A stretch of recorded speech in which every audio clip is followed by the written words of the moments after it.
Today's daily devotional from Pastor Greg Laurie. Don't forget.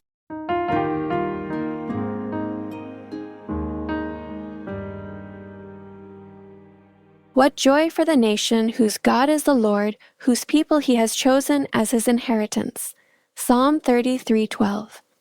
A few decades ago, the 75th anniversary issue of Forbes magazine featured a theme that still resonates today. Why do we feel so bad when we have it so good? The magazine noted that most Americans live better than almost any other people on the planet, yet many people in our culture struggle with depression and an unfavorable outlook on life. Editor James Michaels wrote, "Why is this nation that marched so proudly into the 20th century slouching so dejectedly toward the third millennium?" The article went on to cite the alarming loss of values, absolutes, and meaning in contemporary life.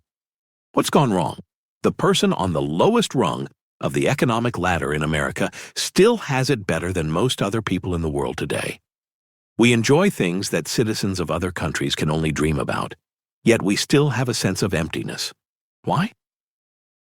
I think Abraham Lincoln answered that question well when he said, "We have forgotten God.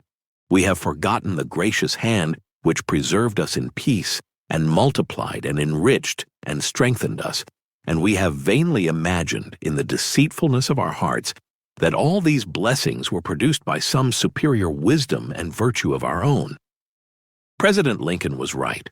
We have forgotten God.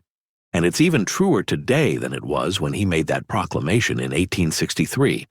We've tried to push God out of the courtroom, out of the classroom, and, for all practical purposes, out of our culture.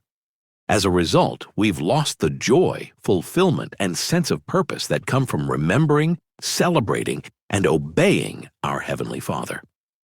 The psalmist wrote, "What joy for the nation whose God is the Lord, whose people he has chosen as his inheritance." Psalm 33, verse 12. The flip side of that would be, "What misery for the nation whose God is not the Lord, whose people have rejected his inheritance." And that's where we find ourselves today. Will good ever prevail over evil, or are we simply doomed to failure?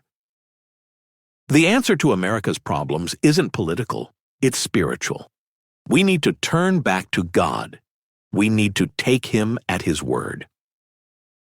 In 2 Chronicles chapter 7, verse 14, the Lord said, "Then if my people who are called by my name will humble themselves and pray and seek my face, and turn from their wicked ways, I will hear from heaven and will forgive their sins and restore their land."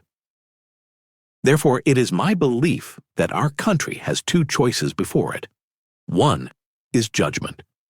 The Apostle Paul wrote, "Do not be deceived, God is not mocked. For whatever a man sows, that he will also reap." Galatians chapter 6, verse 7. That goes for nations as well. The other option is the one we've been focusing on this month, a spiritual awakening or revival. And that's what we need to pray for today in the United States of America. As you go about your day, I encourage you to think about this question. What can you do to remember God more often in your daily life?